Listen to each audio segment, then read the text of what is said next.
feel like it's yesterday. Alright, so guys, as I was saying, Zerg vs Zerg, it's a very volatile matchup. It's often described as a knife fight in a phone booth. It's not actually often described as that. That's something someone called it way back in the Southeast Asian scene back in the early days, and since then it's kind of been something we like to refer to it as that a lot, because it just describes especially gas versus gas, Zerg versus Zerg, very, very well. The ability of both sides to just explode units out in sudden waves at expensive economy just allows very, very powerful all-ins. It allows a lot of volatility. Now, in this particular series, we are looking at the sort of underdog player in Impact trying to take on Jaedong. Jaedong, obviously vastly more experienced, at the same time hasn't shown quite the amazing results this year just yet as he did last year, but he's still always making it top 8, top 4. So he's still playing very, very well. I guess that the interesting thing about this series, and what we're going to be talking about more and more, is the fact that Impact wins it with some of the strange kind of Zerg vs Zerg play. He has this very, very... I'm sorry, Quarter, I'm going to be shooting into a goodbye kiss. Yeah, so basically, Impact does a very aggressive kind of ballsy style, which it almost feels like what I would probably do against a player who I'm supremely confident against, where I think I'm better than you, and I'm just going to kind of force you to play honest by being very aggressive throughout the series. So it's very odd to see someone choose to play that sort of style against Jaedong. And I guess that's how he plays in this game. We see him in the second game try to play a very... I guess, once again, some pressure and that sort of stuff, but he actually plays a lot more conservatively from there, falls behind, and Jaedong abuses him for it with Jaedong's kind of gambling risk-taking, which is one of Jaedong's strongest points as a player, and that's something we'll be looking at throughout the series as well. But anyway, for this game, basically, it's the first game of the series, it's on Overgrowth, so this is a medium rush distance. No one's actually timed out the number of seconds from natural to natural that I know of. But basically, Impact's gone for the 9 pool. Jaedong has gone for the hatch gas pool. So this is the worst possible build order situation for Jaedong. But for Impact, it doesn't necessarily mean it's a free win. It just means he can establish a small advantage. And realistically, if Jaedong micros perfectly, he shouldn't even be able to establish that. I feel very strongly that if Jaedong does control perfectly, he can actually end up in a perfectly even situation from this. So we see very, very good move from Jaedong here. Basically, he's just buying time in that mineral line. All you need to do, as the player who's gone the hatch first, who's gone the hatch gas pool, is survive with your drones. Try to keep mining gas, try to keep mining minerals as long as you can. But you'll notice there's these interesting points here. So the whole point of this, as always, guys, is to actually be instructional in what we're talking about, as well as point out everything. So what you'll notice is that right away, Impact splits off his Zerglings. Now that's interesting, because what Impact knows is that on this map there is this pocket. So he knows that if he brings all his Lings in, Jaedong's just going to pocket all his drones in there. If the Lings try to attack into it, they can one-shot the Zerglings very easily. So basically he's saying, I'm going to get at least some damage done down here for sure, and then I'll bring in all my Zerglings.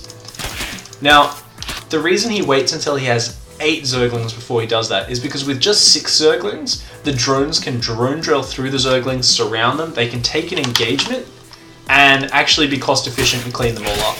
As soon as Impact has 8 Zerglings, he doesn't need to worry about that. And you notice he can very safely kind of meander into the mineral line, and he can basically just sit in there and say, hey, even if you surround me, I can just take the fight. All I need to do is avoid going right up to that pocket where you can focus fire the Zerglings, one-shotting them. So he did actually make the mistake there, lose a single Zergling. Let's talk about what's going on behind this. He's basically just taken a standard gas about 2 minutes 50, maybe 3 minutes. And he's just going to be getting Zergling speed droning up behind it after 12 Zerglings. Obviously he's lost one, so he's down to 11. Now at this point, who's ahead in terms of everything? We've got 16 drones for Jaedong still versus 14 of Impact. Impact has his Queen out faster. Queen not far away for Jaedong. we've got Zergling speed started for Impact. So Impact's ahead on the inject, he's ahead on the gas count. We see that there's 84 gas mined, but Jaedong's very quickly, even in the midst of this, putting back on gas, because he knows if he can get his Ling speed up very quickly, then he can still match Impact on the map. Jaedong's big advantage is this hatchery. This is what gives Jaedong that solid advantage in this game.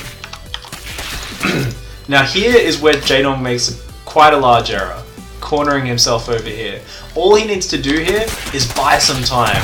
All he needs to do is just stop those Zerglings from doing too much damage to his hatchery to the point where it's on red HP following up this aggression. But as it is, we see in the units lost tab, Impact has lost 3 Zerglings, Jaedong's lost 9 units. One of which is all 9 are Zerglings. So we see here, this forces out more and more Zerglings from Jaedong because he knows, oh shit, I gotta build units. Impact hasn't even lost these Zerglings, and he's gonna try to take another fight, which is a little bit ambitious, but then he is just gonna go home. So losing those Zerglings basically has forced Jaedong to be kind of panicked. He's built more Zerglings. Jaedong's now going up to 13 Zerglings, where if he kept those previous 8 alive, he could have cut half of these. He could have a few more drones up, he could be going for a Baneling Nest, a faster Zergling speed, and a Spine Crawler. What you'll notice from Jaedong here is that he's not 100% sure what's going on, but he knows he can get Zergling speed and that sort of stuff, but he doesn't want to start it until the Zerglings are out of his natural. So every second that Impact can kind of buy here, getting more damage on this hatchery and whatnot, this is time where even though Jaedong has 100 gas, he's not starting Zergling speed. He's preoccupied microing and that sort of thing. So it's only here, as these extra Zerglings are popping out, that we see Jaedong start Ling speed. And that's significantly behind his opponent. It's about 30 seconds. Now, this is where I guess the game gets really kind of a little bit difficult, because in Jaedong's shoes, how do you know how far behind or ahead you are? It's very, very difficult to kind of think about it. I think a general rule you can come up with is in this situation, you've gone the hatch gas pool, you've kept your hatch alive because they've denied mining time, they've prioritized that. As long as you clear your natural out by 5 minutes, then you should be relatively okay. If you can clear it out before 5 minutes, then you might even be slightly ahead. If we look at when Jaedong cleared out his natural, I believe it's about 5:10. So let's take a look. Alright. Yep. Because it's not necessarily how many units die, it's how much time your opponent occupies and how much time you're forced into constant Zergling production rather than drones. How much time you're forced into being very worried about the frontal attack rather than investing in your tech, such as Zergling speed. The problem here is that as the defensive player, as Jaedong, he actually has no idea how fast Impact's Zergling speed is. The only information he has is that there's no hatchery down. So he can assume that it is going to be kicking in around the standard time that Jaedong's would have kicked in if he was uninterrupted. So basically Jaedong should be worried about it kicking in at about 6 minutes to 6 minutes 20, which is exactly when it will be kicking in. Because that's just the standard way a player will play this. If they don't have an expansion down yet, they must have invested in the gas at a very early timing, and that's exactly what Impact did here. Now, Impact is just choosing to go for the Zergling Baneling follow-up. Let's take a look. A lot of people look at this and they think, oh, this is a one-base Ling Bane all-in against the hatch first player. This is completely all-in, you know, but it's not really. Because realistically, he is at 19 drones. He's just added 2 more drones behind this. He's got a drone ready to take his expansion. He's got 2 on gas, 16 on minerals. He's got a fully saturated base.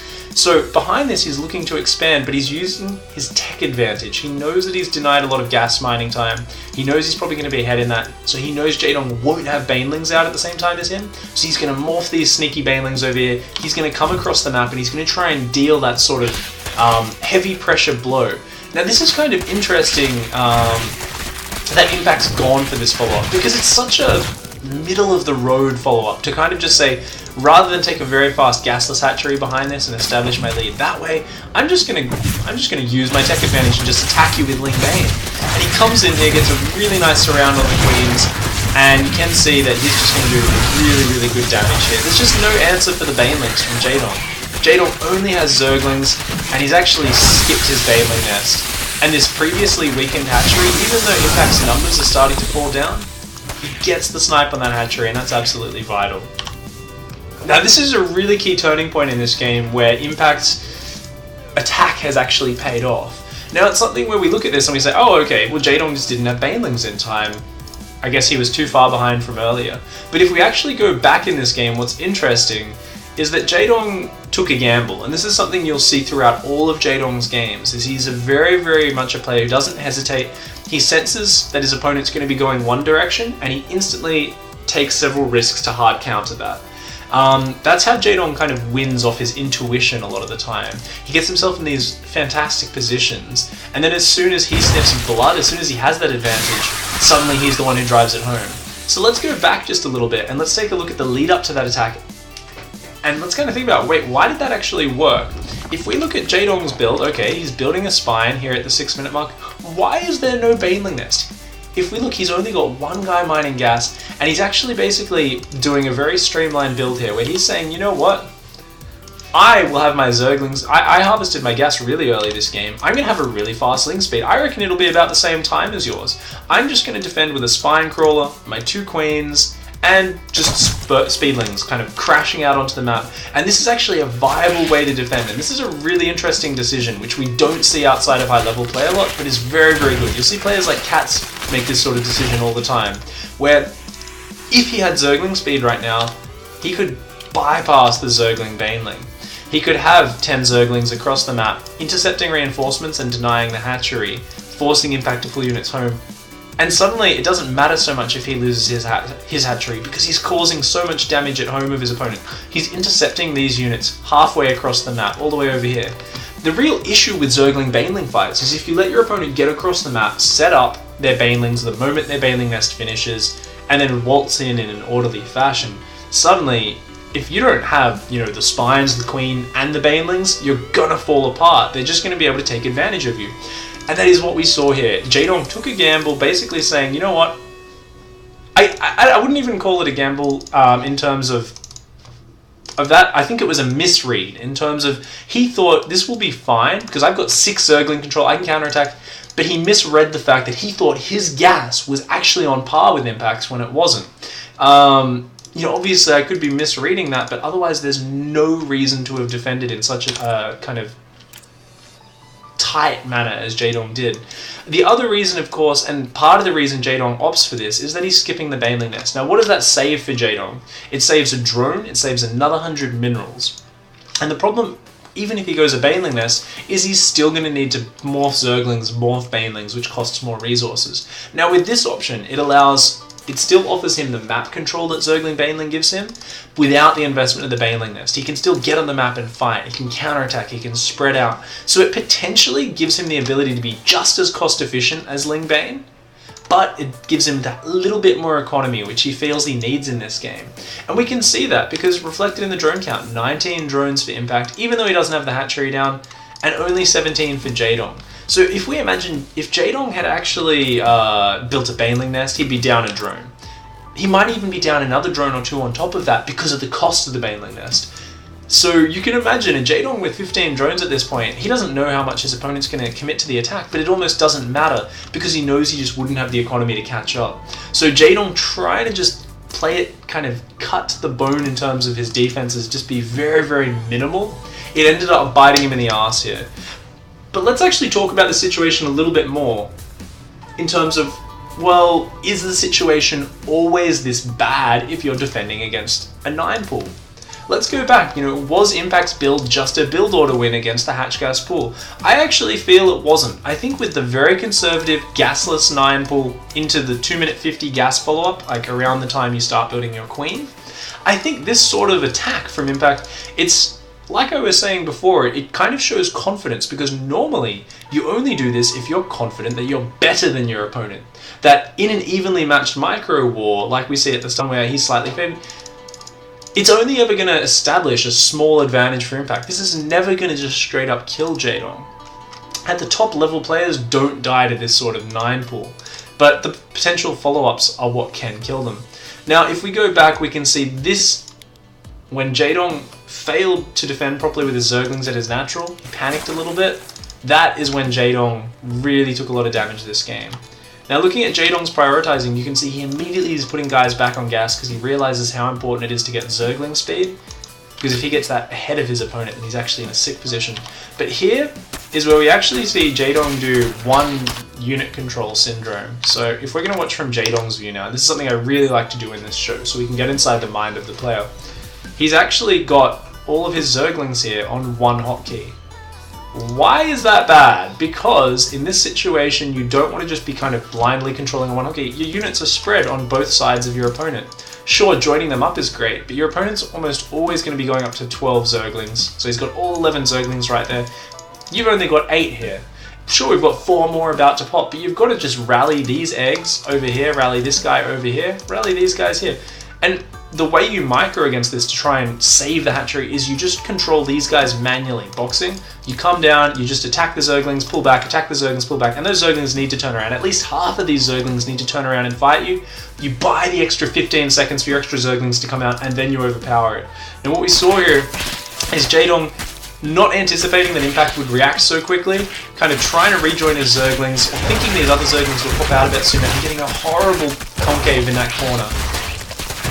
And taking a horrible trade. I'm going to go back and watch that one more time, because a lot of people don't realize that concaves are actually really important in Zergling fights. People think they're melee units, it makes no difference. No. Let's look at this fight. Now, we've got 1, 2, 3, 4, 5, 6, 7 Zerglings already fighting for Impact. For Jaedong, we have 1, 2, 3, 4, 5. I think this 6th guy might be able to hit as well. But these other Zerglings are also going to come around the rim a little bit quicker. And more importantly, I don't know if you guys can see on the stream, but basically there's going to be Zerglings for Jaedong, which are exposed on the kind of points of the concave. They're all getting focused by 2 to 3 Zerglings, whereas Jaedong's damage is being spread equally across all of Impact's Zerglings. So even though he's dealing almost as much damage, only about 13% less damage at this fight, it's not concentrated enough, and we can see there that almost all of Impact's Zerglings are alive. He lost 2 Zerglings in that fight, a 3rd one just now from Jaedong's follow-up Zergling. Oh no, the 2 from Jaedong's sick micro with his follow-up Zergling. But that really did cost Jaedong a lot of lings. And Impact even has the presence of mind to save most of these. He only loses 1 more in this skirmish. Actually, he doesn't lose any more, and then Impact gets out of there. I really feel that was a bit of a turning point, because if Jaedong had those Zerglings, like I was saying before, he wouldn't have needed to build these extra ones that he's building.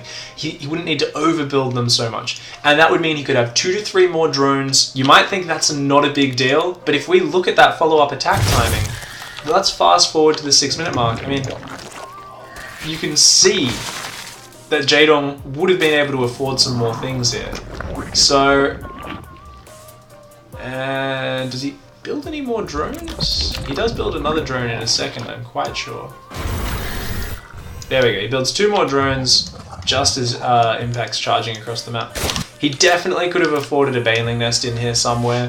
I think he would have been more comfortable to do that, and he would have been more assured of his timing. As it is, this attack isn't going to actually hit till like 6:30, 6:35. He did have enough time to do it. But, so what do we know from this? We can basically say, okay, what are the rules of holding an early 9 pool? It's, you need to just use pockets, especially if you've done a gas pool. You can fight their Zerglings when there's only 6 Zerglings. Once they get to 8 or more Zerglings, you can only fight if you get a really good angle where their surface area is limited. Now, so that's step 1 of perfect defense. And that's what Jaedong does really well here. We're actually kind of focusing on both players' play here. I'm focusing a lot on Jaedong's perspective because I guess I really like looking at the kind of defenders play. What up, Quart Revenant? Thanks for tuning in, man. Thanks to everyone else on the stream. Please shout out any questions in chat and stuff. I'll try to look over there a little bit more and answer your questions as well. Alright, so like I said, the first rule, keep your drones alive. You can fight the first couple Zerglings. You can see here, he grabs just some of his drones, tries to fight those Zerglings. He wants to keep getting some mining, but as soon as there's 8 Zerglings, it's very risky to try and fight that, unless you know you can get a really good surround. But he's already taken some damage on his drones. He doesn't really want to take the risk. So this is really perfect. Now, past that point, once you've got Zerglings with your drones, you can take a fight with the Zerglings. So as 6 Zerglings are popping, we see that the drones try to surround the Zerglings. Suddenly, the main base is safe. Now from this point, all you need to do is buy a little bit of time for your extra Zerglings to come out so that you can save the hatchery. So dancing here would be the perfect defense, which would have put Jaedong in an even, or maybe even slightly ahead position in this game. It would have allowed him to defend that hatchery from the follow-up aggression. And I would say it would be about 5 minutes 10, 5 minutes 15. If at that point you see no expansion from your opponent who's done the 9 pull, you immediately know you need to build that defense. And that's what we see here from Jaedong. 5 minutes 20, puts down the Spine Crawler. So this is a situation where we can see it even reflected in the supplies. Jaedong is a little bit just too far behind to the point where he could have defended, but he was afraid of building those defensive banelings because he knew it would shoot his own economy in the foot if he committed to that.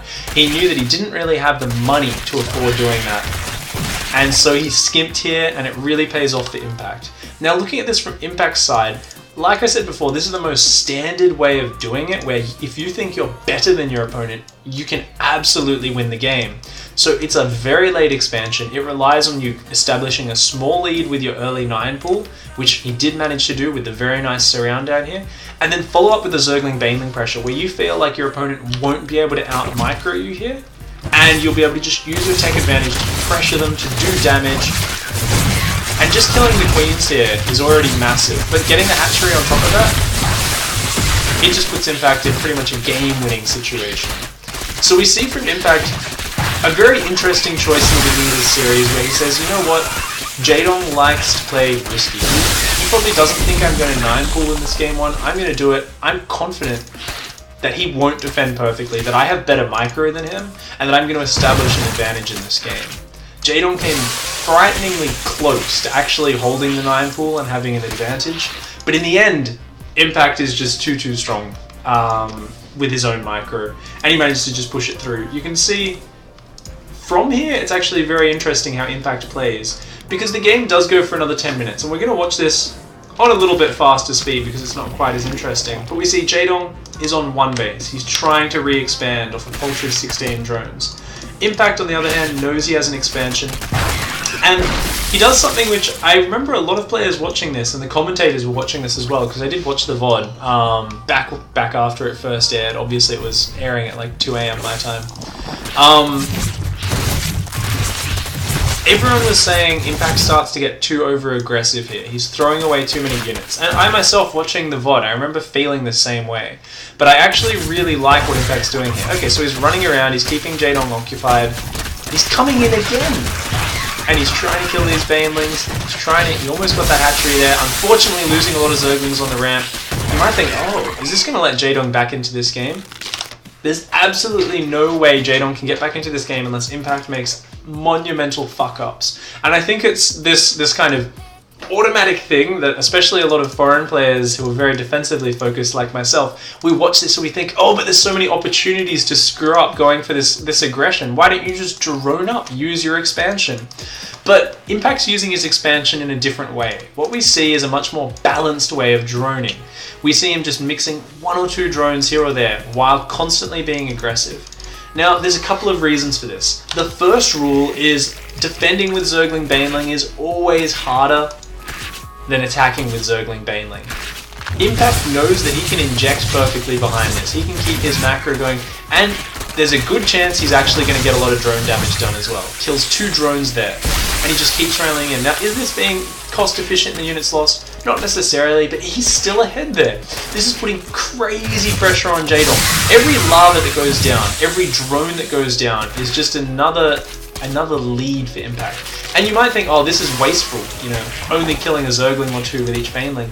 When it's only an individual Zergling, yes, but even when it's 2 Zerglings for a Baneling, Impact can afford to take that trade because he knows that Jaedong can barely keep up in the production. He knows that if he does get in and get even slightly lucky, or Jaedong slips up slightly, suddenly he's going to be able to just roar ahead in the economy, roar ahead and win the game.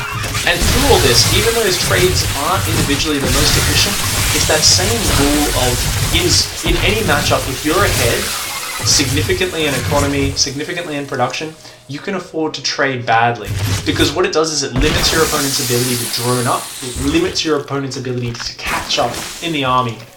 Whereas if you both just sit there at home, it often gives your opponent a chance to take an economic risk or two, and suddenly they're almost on par. And as the fights get bigger and bigger, that small lead from earlier can become smaller and smaller. So what we see from Impact is even here, still massing Zergling Baneling. Holy shit. That's what I call a sneeze and a half, motherfuckers. Alright, so we can see he's still massing the Zergling Baneling. Actually, I think I just missed a key point. Let me see if that actually happens now. I wrote down a few key timings, which I wanted to make sure I talk about when we do look at this. That's it. Okay, that was it. I was like, I'm pretty sure we're coming up on one of these now.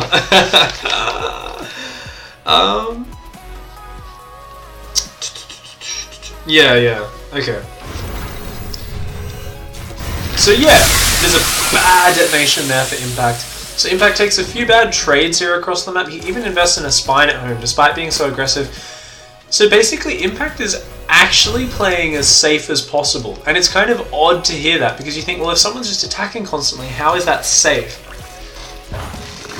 It gives aggressive scouting. He knows exactly what Jaedong's doing. Jaedong can't somehow rush for mutas with his gas bank, which is slightly ahead. Jaedong can't really mass drones. He knows Jaedong's got to keep building Zerglings and Banelings. And because he's mixing drones behind this, Impact knows he's going to maintain an advantage from this. Now, obviously, if he didn't make those 1 or 2 micro areas, where he took a lot of Zergling losses as well, he'd be in an even better position. But even little things like here, bam, suddenly 5 drones just got killed. Tries to morph Banelings in the main. He's still actually doing completely okay. Let's look at this. His lair's almost finished. He's got a Roach Warren and an Evo Chamber up. No lair started. Roach Warren just started for Jaedong. So even though we see it only a 2 drone lead, Impact is way ahead in the tech. He's way ahead. He's still got plenty of units on the map as well. He's still got a whole bunch of Zerglings out there. So we see that Impact is basically, in the safest manner possible, has forced this game to kind of normalize in his favor. Rather than sitting back, he's just said, I'm confident with my control. I know I can keep pressuring my opponent. This is definitely going to establish an advantage. There's no way I'm going to be surprised by anything Jaedong does, because I'm constantly going to see everything. Having these Zerglings out, we see it once again. He gets the full scout in the main. He knows exactly what his advantages are, and this allows him to make the really game-ending decisions, because he sees no lair. He sees there's no Evo Chamber. Impact knows exactly what's happening, and he knows, okay, I just need to hit a Roach Time and take a third. I can just keep playing really standard. There's no way Jaedong can hold a big Roach Timing.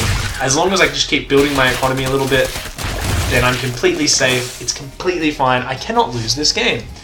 Now let's look at it from Jaedong's vision on the other side. Jaedong has been trapped in this corner of the map for the last 10 minutes. He's barely got across the other side of the map for about 10 seconds with his slow Zerglings before he had to turn around and come home. It's just a horrible situation to be in as Jaedong. And I think this is something we don't often take into account when we look at Zerg vs Zerg and you see someone being over-aggressive with Ling Bane, you think, well, if it's not doing direct damage, what's it doing? You've got to understand, as Jaedong, you're feeling so pressured this entire time. The chances of Jaedong making missed injects, there's quite a bit of energy on that main queen, just a little bit on the natural, of overbuilding units or building the wrong type of unit, building too many drones or too many units, it's huge. The reason is Jaedong doesn't have vision of what's going on. Sure, he's got an Overlord over here, he's done very well to keep in position. He's finally getting some Zerglings across the map. Finally, Jaedong feels like he's normalizing. And guess what? He's being pressured so much from so many angles that finally, a big mistake happens. He had plenty of roaches to defend his third. They're out of position. He loses the hatchery. That's absolutely massive. That's a big amount of minerals which Jaedong can't afford to happen. So whenever you're the Zerg player on the defensive, and you got to understand how Impact takes advantage of this, you've got to defend, right? The only way you can win is defending, using defender's advantage, and slowly catching up over time. But in order to do that, you need to make the right decisions. You need to build drones when your opponent's building drones. You need to build roaches when they're building roaches.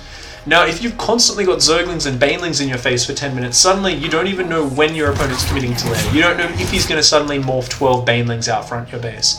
And we see that Jaedong never found a window to be greedy, to catch up by skipping something. He's been forced to be completely honest. And in the midst of that, he's made mistakes. There have been moments where the Baneling got in here and he lost 5 drones. There have been moments where the 3rd hatchery got cancelled.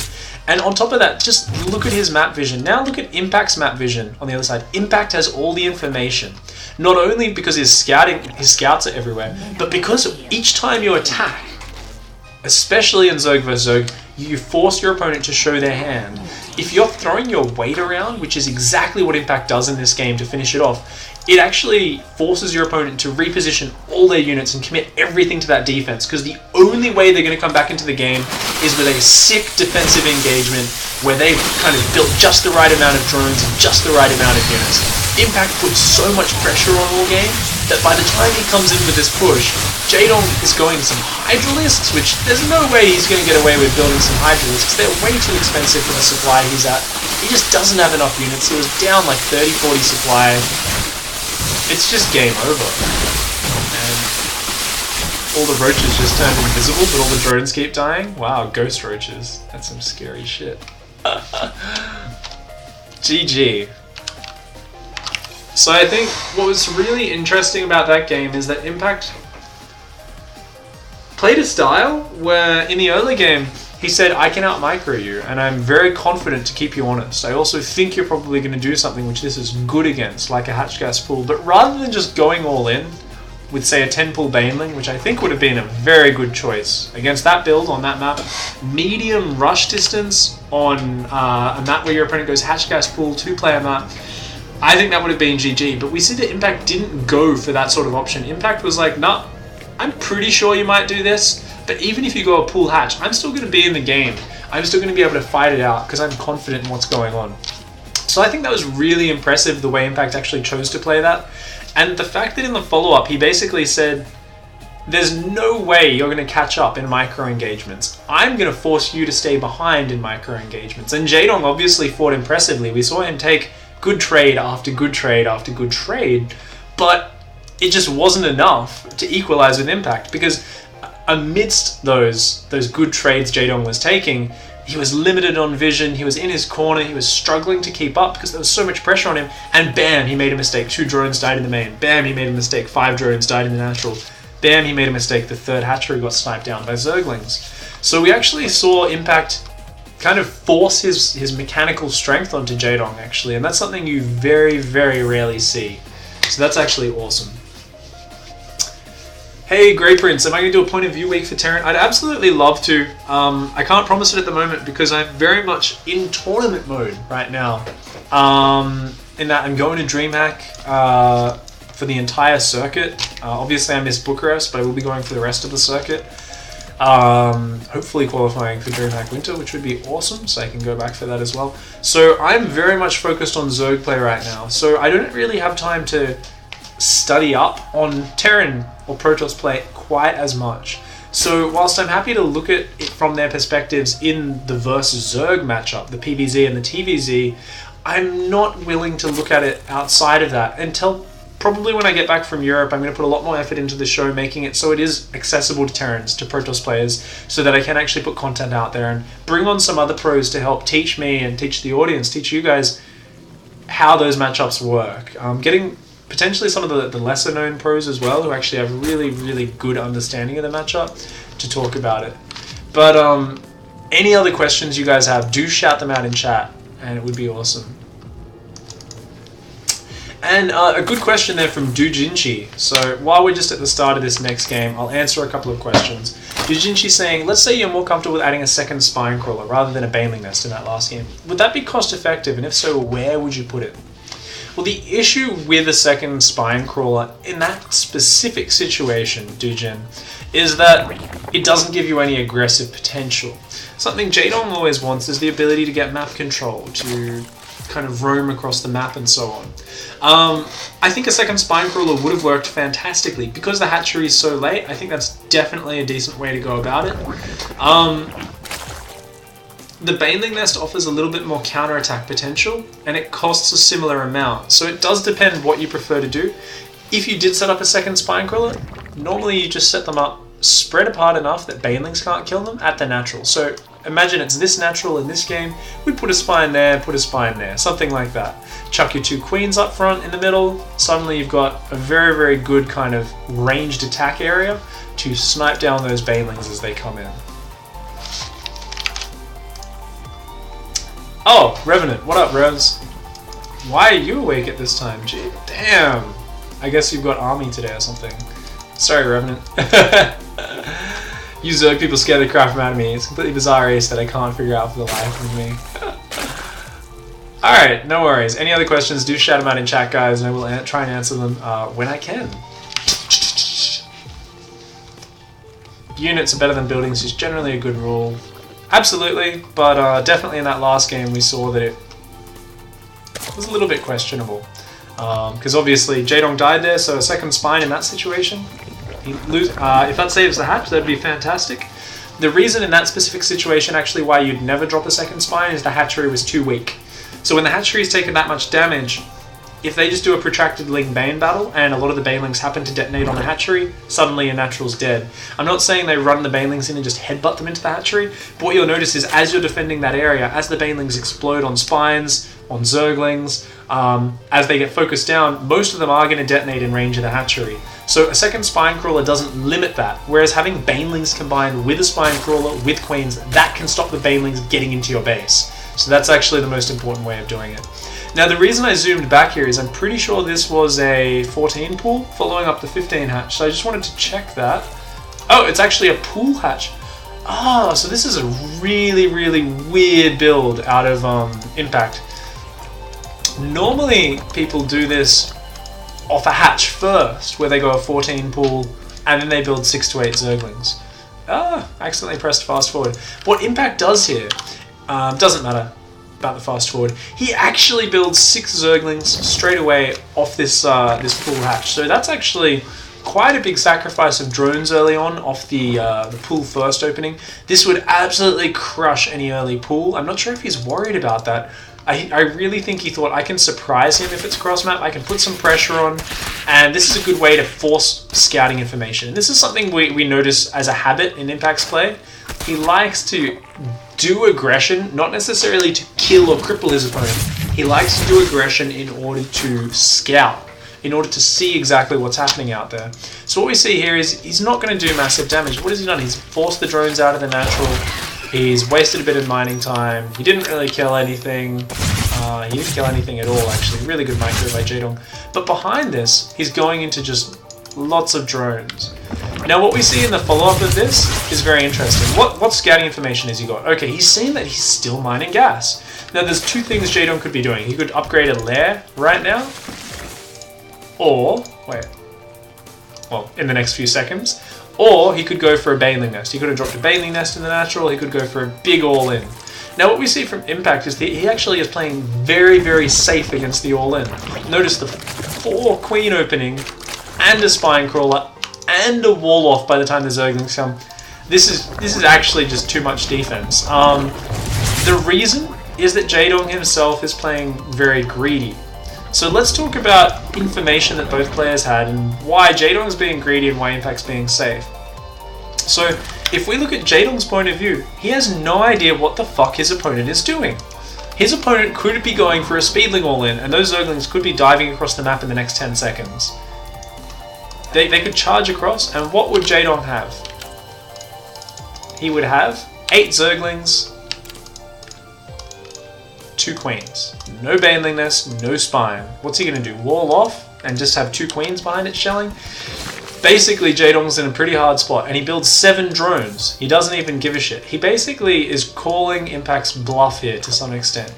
Normally, this build plays out really well for the Impact style player because what it does is it scares the shit out of the opponent because it's this weird timing of zerglings to come in, and then because it's cross map, and the zerglings have been kept at home, Jaedong's zerglings have been defending, Jaedong has no fucking clue what's going on. So normally, the Jaedong player has to build at least a baneling nest and a spine crawler. But what we see from Jaedong is he thought about it there, he pulled a drone off, was like, oh shit, you know, he could be all-inning me. And then he's like, you know what, it would have come out by now. I'm going to be greedy. So he goes for the lair and he adds the extra gases. On the other side of things, Impact's thinking, yeah, I've probably forced a lot of units out of him. He's thinking I could be all-inning him. Let's go for the early wall. Let's go for the queens. Let's go for the spine. Now, why is this such a bad thing, and why does it put Impact so far behind? Let's look at the unit count. We see idle lava. 3 idle lava right now, and that's just going to build up over time. And there's just not enough minerals to spend it. We see 7 idle lava. Basically, Impact can't afford to spend all of his lava because he's invested in his defense. Now, if Jaedong had sacrificed a little bit of his economy to get out the Baneling Nest, get out some spine, that sort of stuff, he'd actually be in a fine position. But Jaedong didn't sacrifice any economy. And on top of that, Jaedong's getting the full scout. So Jaedong sees the Roach Warren go down. He comes into the main, and he sees no Zergling speed, no gases. Now, the no gases you might think could mean an all-in, but seeing no Zergling speed on top of that, well, there's no 2-gas all-in that comes without Zergling speed. A 2-gas Roach all-in, it's not a thing. So what we see here is Jaedong says, okay, well, you're just gonna be behind. If you haven't taken those gases, your Roach Warren's just down, you've gone double Evo and spine, and now he sees, oh, and you're taking a 3rd gas, and I see your lair time. My lair's way ahead. And Jaedong knows that he's actually safe to go through with this Mutatek. Now, this Mutatek's not actually very fast. Aspire starting at 7 minutes 30 against a gasless player, that's actually quite late. Normally, you'd want to start it by 7 minutes, 7 minutes 10 at the latest. But I think because of the kind of slowed down openings, and now that Jaedong's got the affirmative vision that Impact is not going to be hitting a fast timing, Jaedong knows his slightly later mutas are completely fine. Impact, on the other hand, completely in the dark, has no clue what's going on, has to play safe against Roaches and safe against Mutalisks. Jaedong on the other side, no Baneling Nest, no Spine, already going for the Evo Chamber, because he hasn't had to invest in Banelings, he hasn't had to invest in any defense. So Jaedong is just stopping at 50 drones, he's got his 3rd base down, he's going to go straight for +1 range, so he can build about 10, 12 Mutalisks, harass, and then follow up with a very fast +1 Roach timing. And what's so funny about this is that on the other side of the map we see Impact going for Roaches, and his upgrade is only slightly ahead, about 1 minute ahead of Jaedong's. And Jaedong gets in with his timing, and cancels the hatchery. So what we see basically is just a series of decisions really exploding and building on top of each other here for Jaedong in this game.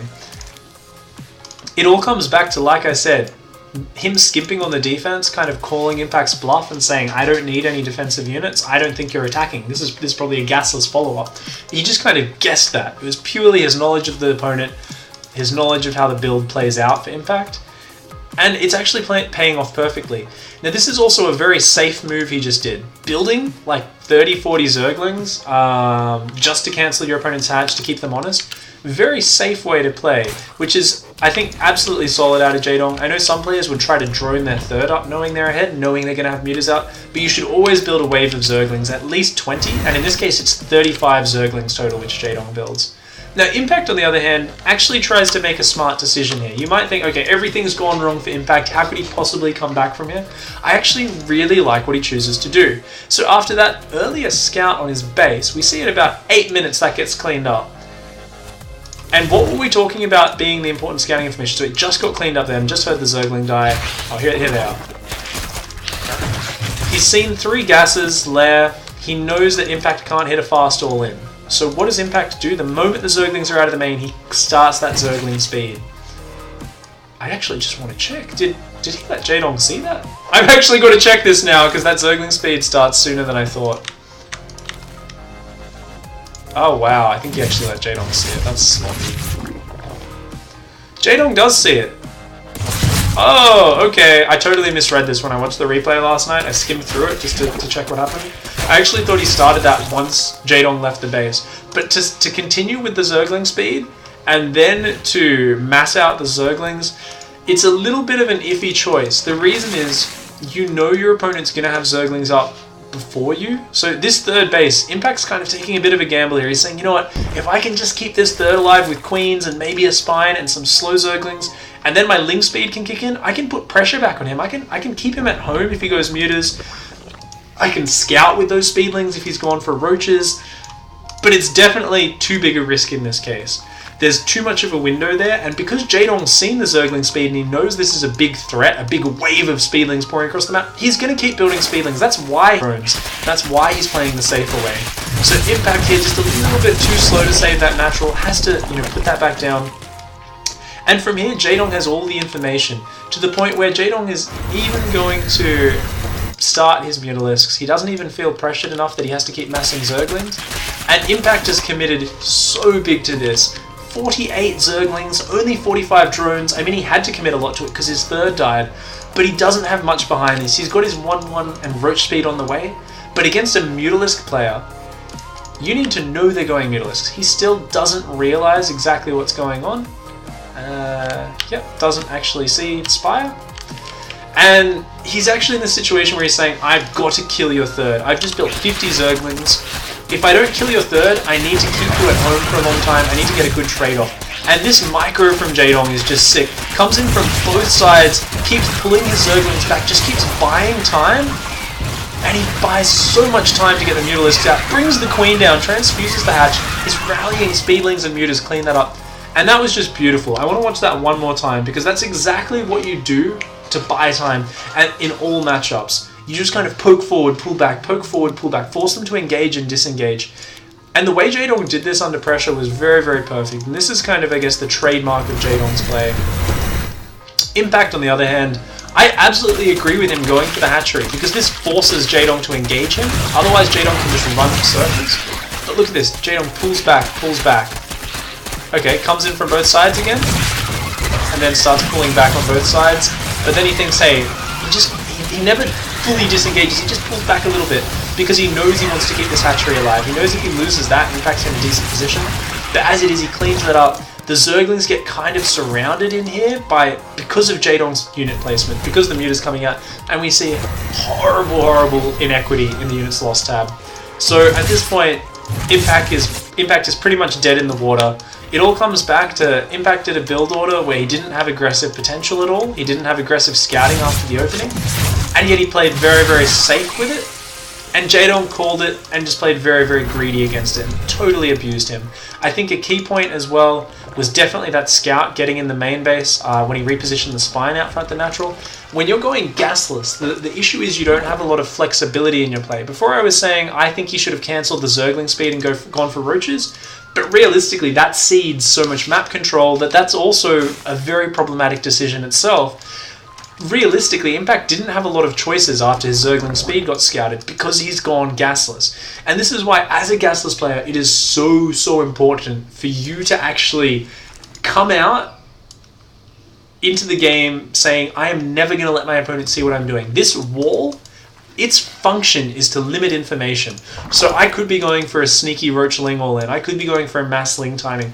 I could just be going 4 gas, double upgrade, mass Roach, super old school revival style. You never know.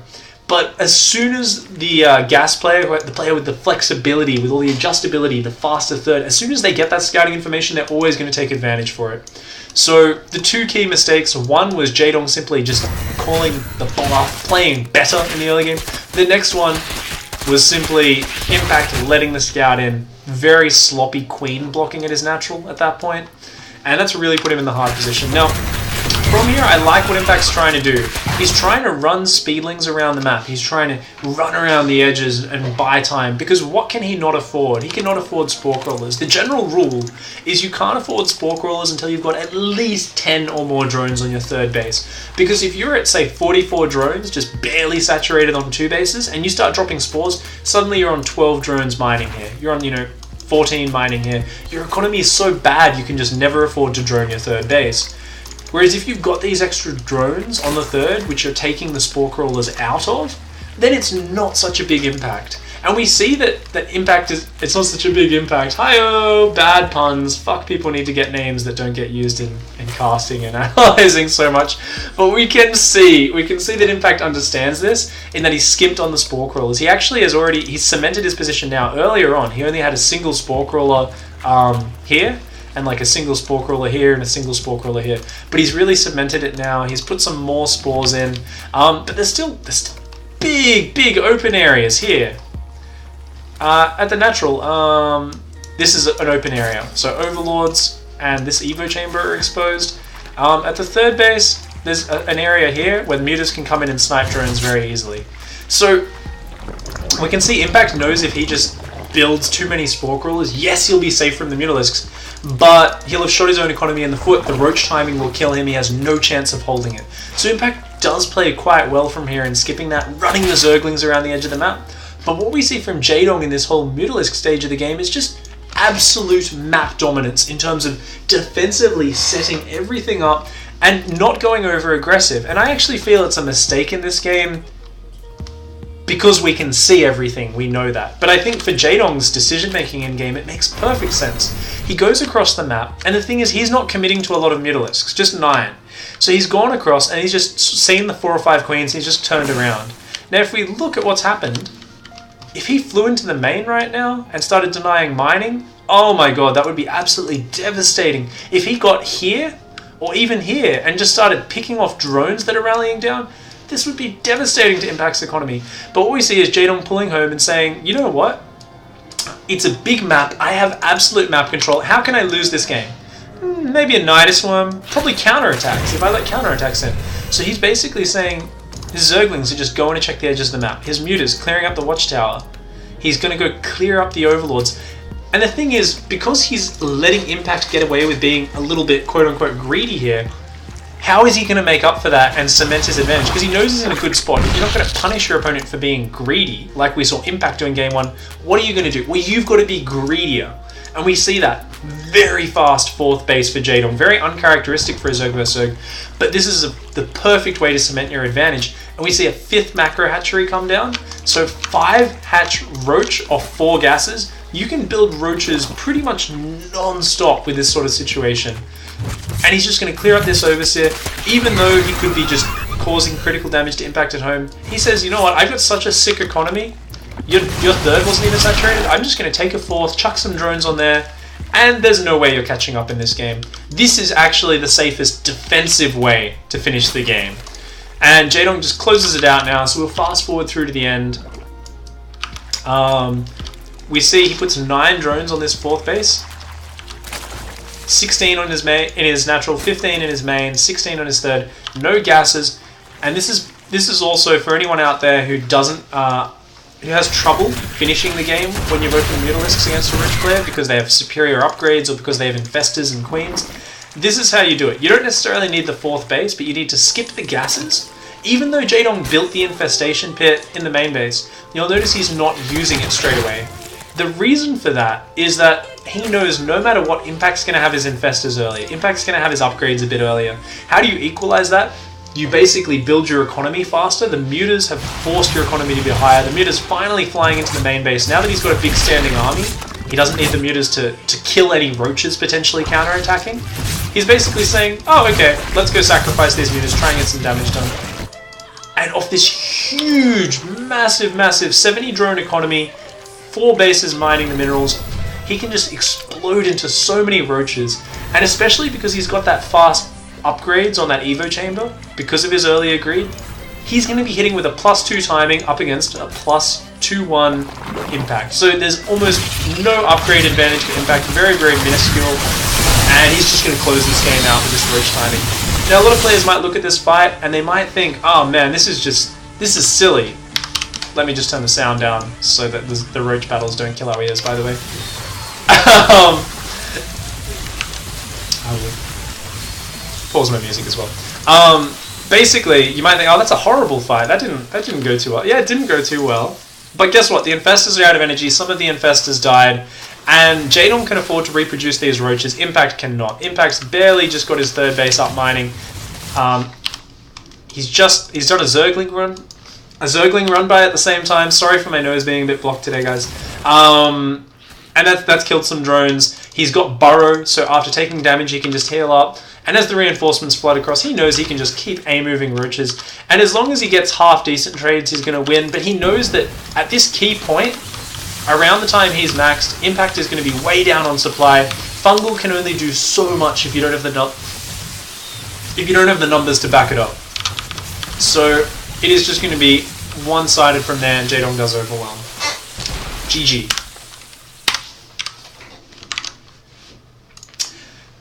Alright.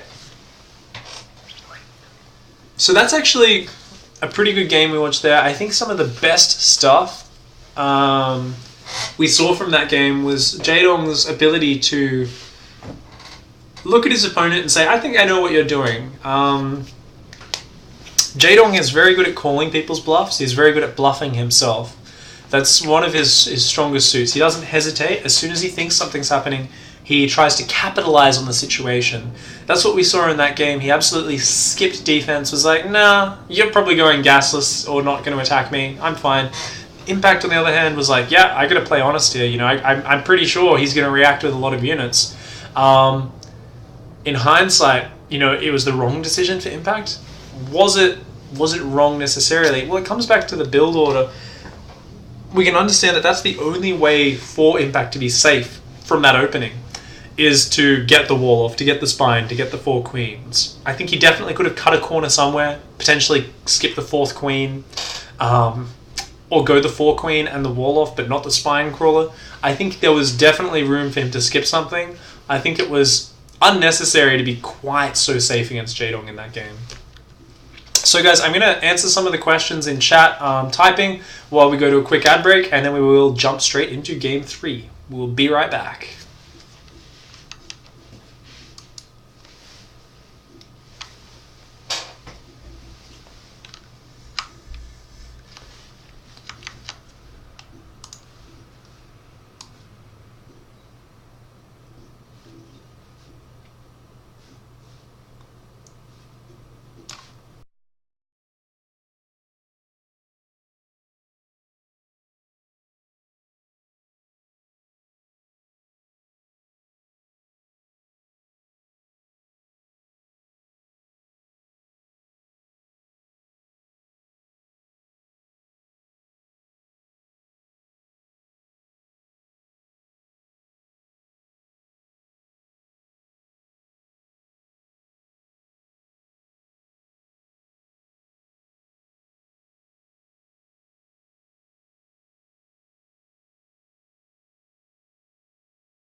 Hey ho! Hey guys, alright, let's hop into the third game. Thanks for sticking with me through that short ad break. So here we go. Into the final game. Looks like the sun is starting to shine and starting to warm up the beautiful universe.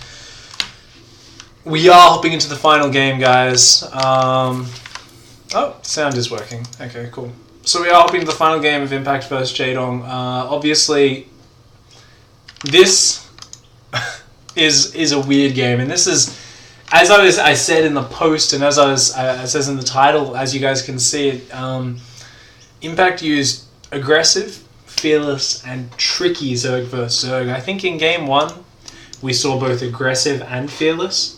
I think at the start of game 2, we saw some nice aggression, but a little bit of fear in terms of over-defending aggression that wasn't coming, and that's what lost him game 2. What we see here in game 3 is the tricky side of Impact, and what really amazes me about this game is that Impact had the balls to do this in the semi-finals of DreamHack, and the reason that's so hilarious to me is because you guys are going to see what is a ridiculous build where he completely he bends over Jaedong and mindfucks him. That's the only way to say it. Sorry guys, I'm very, very unpoetic today, but seriously, we all know Impact won this series, anyone who followed the results of DreamHack, of course. Something that's interesting though is here from the start, Impact actually does play mega safe. Now, this is actually one of the big advantages of gasless play, which I think people don't talk about as much. A gasless play, because you're not ever planning to be aggressive in the early game with a gasless play, going for the spawning pool into the hatchery, they're really safe. 15 pool, 15 hatch. This is really safe against early pools. Now this is completely fine at transitioning into your mid game, because what a spawning pool before hatchery does is it delays your initial kind of lava burst by just a little bit. It sets back one of your injects a little bit behind. It's still very useful, very economic build. And in terms of pure economy, you only end up about a drone down. But basically, if you're planning to be aggressive off it, it's not as powerful. Whereas if you go off a hatch first and you choose to be aggressive, often your first 2 injects pop right. And then if you turn all those into Zerglings, they pop right as Zergling speed finishes. So you've got this sudden swell of units which can charge across the map, and you've got all this aggressive potential. So when you go pool first into gas, it really limits your build, it limits your options. But when you're planning to go gasless anyway, it's like, you kind of just shrug your shoulders. You're like, I wasn't planning to attack anyway. Yes, it'll set me back a drone. It's not a big deal though. So that's actually what's really interesting with the pool hatch, how it just, you can play super safe if you like playing gasless. And that's what we see here, is Impact actually played very safe in the early game. And this is a game which very recently, and especially at this tournament, we saw a lot of players 10 pool baning on this map, because hatch, gas, pool is so common on it. Does Jaedong give a crap? No, he's Jaedong. He goes hatch, gas, pool anyway. He just kind of like, yeah, I can totally hold that with micro. I think, it's game 3 of the semi-finals. Jaedong looks at the situation and says, are you going to gamble on going 10 pool baneling in your first semi-finals ever? Jaedong kind of chuckles to himself and says, hells no. There's no way you're going to do that.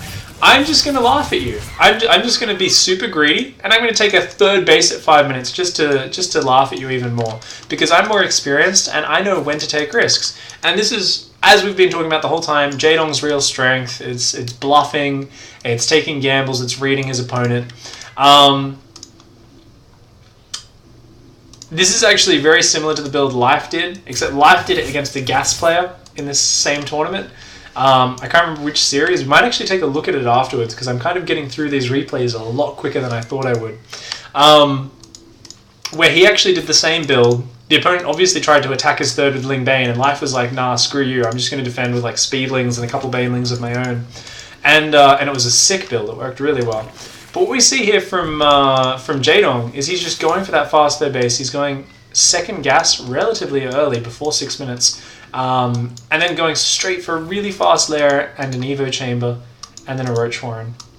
Now I actually feel like Jaedong It's almost like he rushes these buildings a little bit too much, but I really don't like that roach warren placement, as there is a gap above it, I'm 90% sure.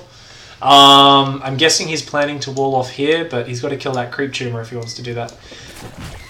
But basically, Jaedong saying, you're going gasless.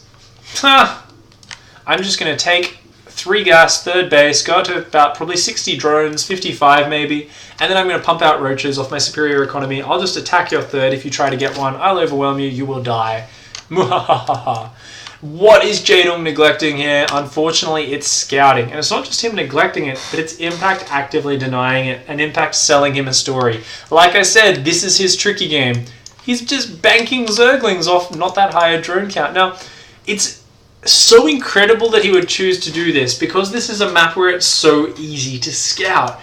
And I feel like that's part of why Impact did this whole thing. So let's go, I guess, go back a little bit and let's just take a look. Because at, I believe, 4 minutes, we actually see Impact take a single gas. Now this already is a deviance, which you normally only see when you go gasless against, say, a gasless player.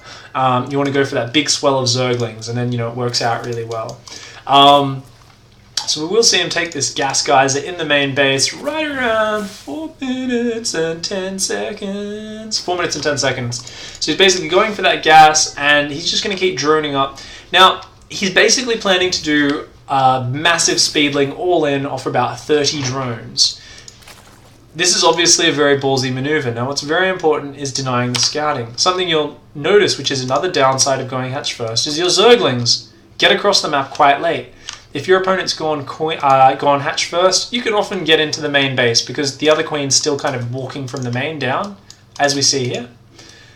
But against a pool first, they can always deny a 2 Zergling scout. And we see it here, uses the drone to help out. Does that raise suspicions? Not really. That's very standard for them to deny scouting, so you don't know what's going on. And as Jaedong, he says it's fine. I've got an Overlord watching the back of the natural, so I can tell if some sneaky shit's going to happen. And this is actually the situation, though, where he doesn't figure out exactly what's going on. And something which I really have an issue with this game is Overlord placement. And I think Overlord placement in Zerg vs. Zerg literally wins and loses so many players' games. A player who I'm a big fan of is Snoot, who lost to Jaedong in the round of 8 of this tournament. He was in winning positions multiple times against him, and Snoot should have beaten him. The reason that Snoot lost was purely due to Overlord placement. I'll just talk about that series very quickly. We might take a look at it after this, but basically Snoot wasn't watching the back rocks, either his own or Jaedong's, and on 2 occasions he was completely surprised by an attack from Jaedong. Now, we see that Overlord placement is really what lets Jaedong down. Massive speedlings comes across the map, they surround the queens, surround the roaches as they're popping, and this is such a flood of units. You might think, oh, roaches beat Zerglings. Not in these numbers, not unless they've got a wall in front of them. If Jaedong had 30 seconds to get out all these roaches in a ball, plus the other 7 that are popping, these Zerglings get annihilated. As it is, Jaedong's taking 15 drone losses. More Zerglings flooding in, more Zerglings flooding across the map, 17 drone losses, roaches still going down. This trade, more than double as efficient for Impact as it is for Jaedong. 18 drones going down. Impact has a lair behind this. He has his +1 almost finished. Sure, Jaedong has +1 in the third base, but he's got only 23 drones and no queens. From here, he is dead. So let's look. How the hell did Impact make this happen? Why didn't Jaedong scout it? Now, like I was saying, and I'm kind of getting a bit sidetracked talking about one thing and then another, Overlord placement. It is so important for Jaedong to get his Overlords across the map, and he doesn't get a 3rd Overlord over there. Not getting a 3rd Overlord across the map is very problematic because it limits his vision a lot. It limits his ability to move his Overlords around. So what we see is this 3rd Overlord. Now this 3rd Overlord, it should probably chill here, or go past here to check that Overlord where it is, and, you know, just to help this queen shoo it off if it is sitting there. But you don't want to just chase him. Your next Overlord's already on the way. He can come sit here. This Overlord should, in my opinion, be walking across the map, so you can have an Overlord here, you can have this Overlord here, and that's going to give you pretty much full vision outside their base. We see this Overlord, good micro by Jaedong keeping it alive. You've got full micro, and full vision, sorry, and then this Overlord can peek in behind the natural as much as you want. Now, personally, something I'm a big fan of is sacrificing an Overlord into the main. Now, this is something not many players do against a gasless. This is something which is so powerful, though. Because what are you going to see? If he sent this drone... Say he had the other Overlord come here. Rather than being behind the natural, this Overlord was like down here. So he had one Overlord here, which could peek in on the natural by poking up there. And it could come back here. And he has another Overlord here. So he'd have great vision. And this Overlord could go in the main. Now, what are you guaranteed to see when you go in the main base? You're guaranteed to see both gases before you get shut down. You're guaranteed to see whether Zergling speed's upgrading. You're guaranteed to see some units popping out, see what they're building. You're guaranteed to see lair timing, or at least the general idea of it. And that is actually going to give you so much strength going into this. What Jaedong unfortunately relied on and got a little bit complacent was just scouting the natural. And he saw these gases go down and he went, oh, it's cool. He didn't click on these gases though, and this was a big oversight from Jaedong. So we're going to go on Jaedong's camera. We see, okay, he repositions the Overlord. He clicked on the rocks there. He didn't click on it. Let's go back to 6 minutes. And we want to watch this all from Jaedong's vision because we want to get in his mind. And we want to see that, okay, yeah, he's moving his Overlords around. He's moving stuff around, yeah. He's sending some Zerglings out, so we'll take a look now. He's trying to get his Overlords back in position to have some peaks. He wants to see exactly what's going on. He comes up here just to see the gas. He sees the gas. He doesn't click on it because it was still building just then. It just finished, I believe. Oh, it's just about to finish. Clicks on that gas, clicks on that gas. So he comes in, sees two gases, and he's like, yeah, okay, you're just doing normal stuff. And by this stage, link speed's already almost finished. He just thinks he's safe.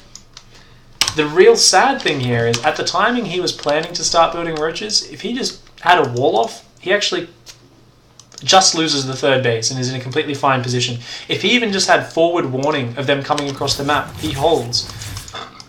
So, as much as I like the idea of sacrificing an Overlord, Jaedong didn't even need to do it in this game. It's an amazing way to scout against gasless players, though, because it does give you that ability to see what's going on. Often they'll even pull the queens from the wall so you can run speedlings in the natural at the same time.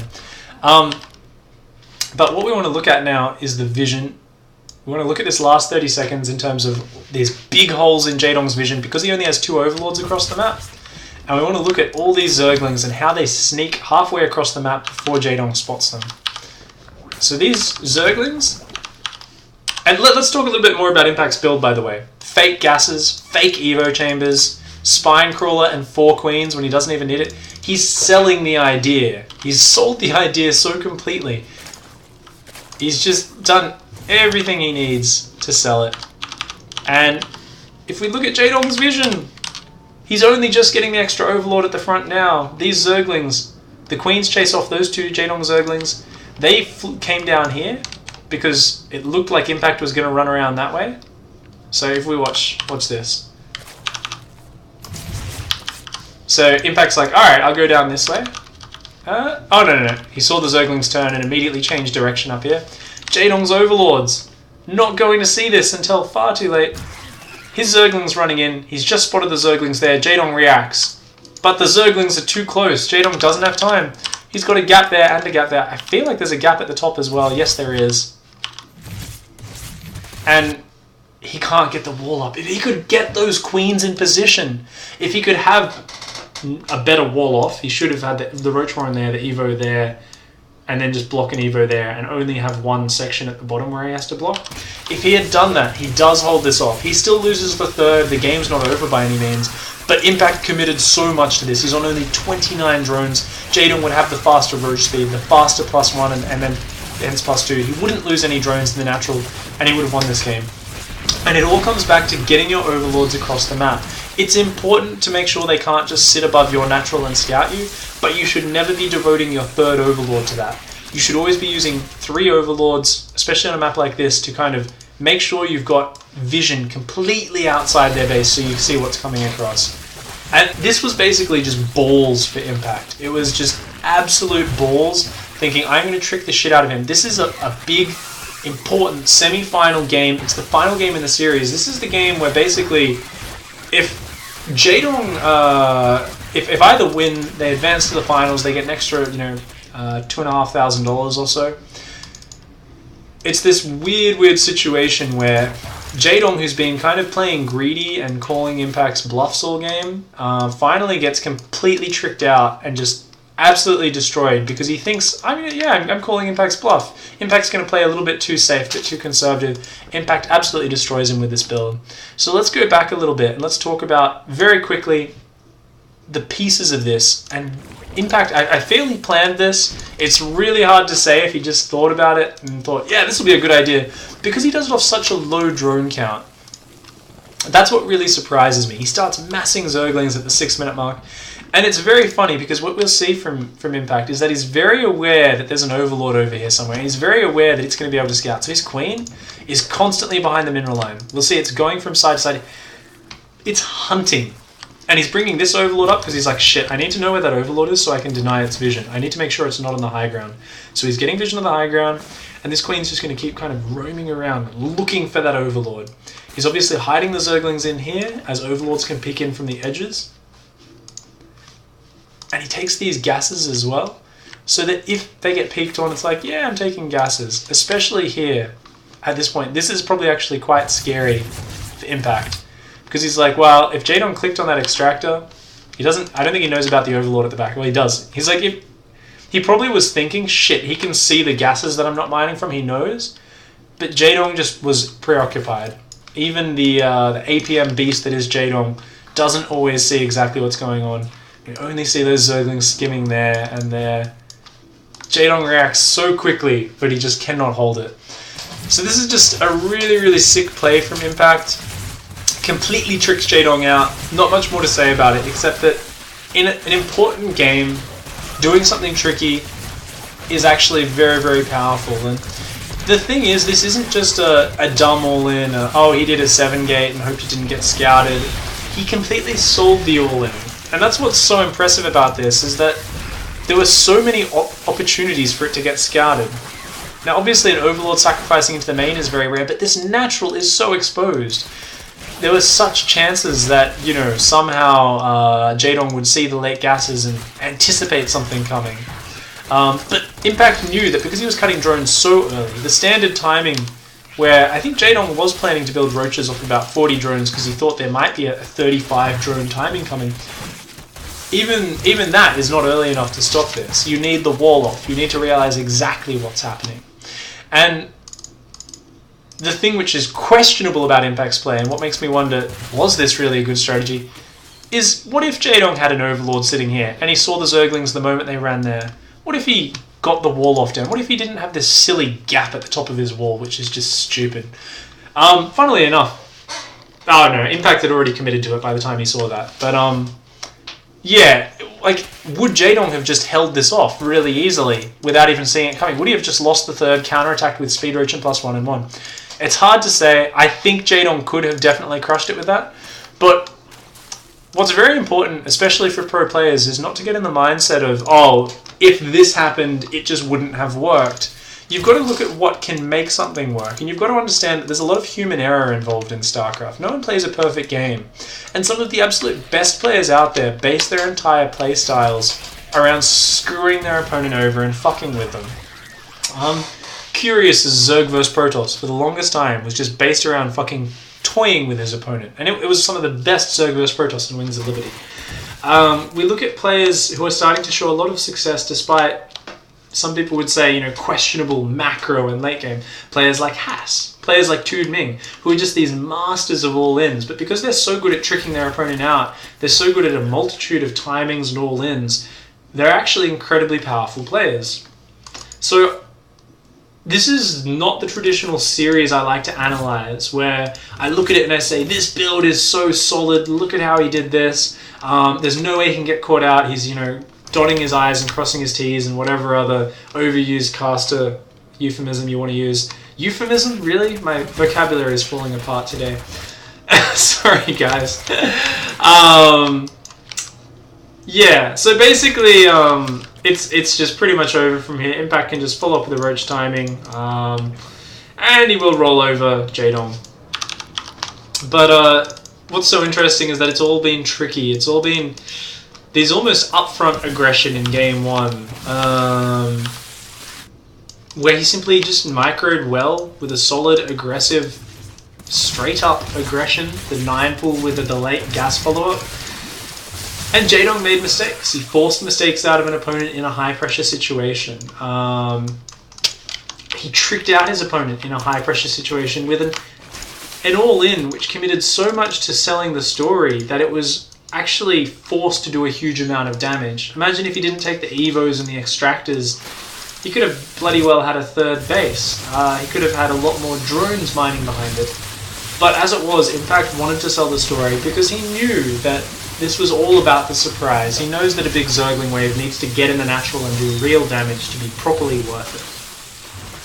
And he does just roll over Jaedong in this final fight. Jaedong does his best to hang on, but there's just nothing he can do. The numbers game kicks in. Something also which I wanted to point out through this series, Impact's APM never dropped below 290 average. Jaedong's was always about 250, but Impact was spamming the crap out of his keyboard. You can tell he was either very nervous or he just likes to play very fast. Personally, obviously not being... I don't know how old Impact is, I think he's like 18. But not being a very young Korean kid, actually he's probably only like 16 or 17. I only have like 220 APM, at best 250, and that's if the game is like really, really demanding it from me. But I do envy these crazy Korean dudes with their insane APM, and their very nice mechanics. And that was a really good series, but the show's actually been really short so far, so we might call it quits there for that section. But we will go into 1 or 2 more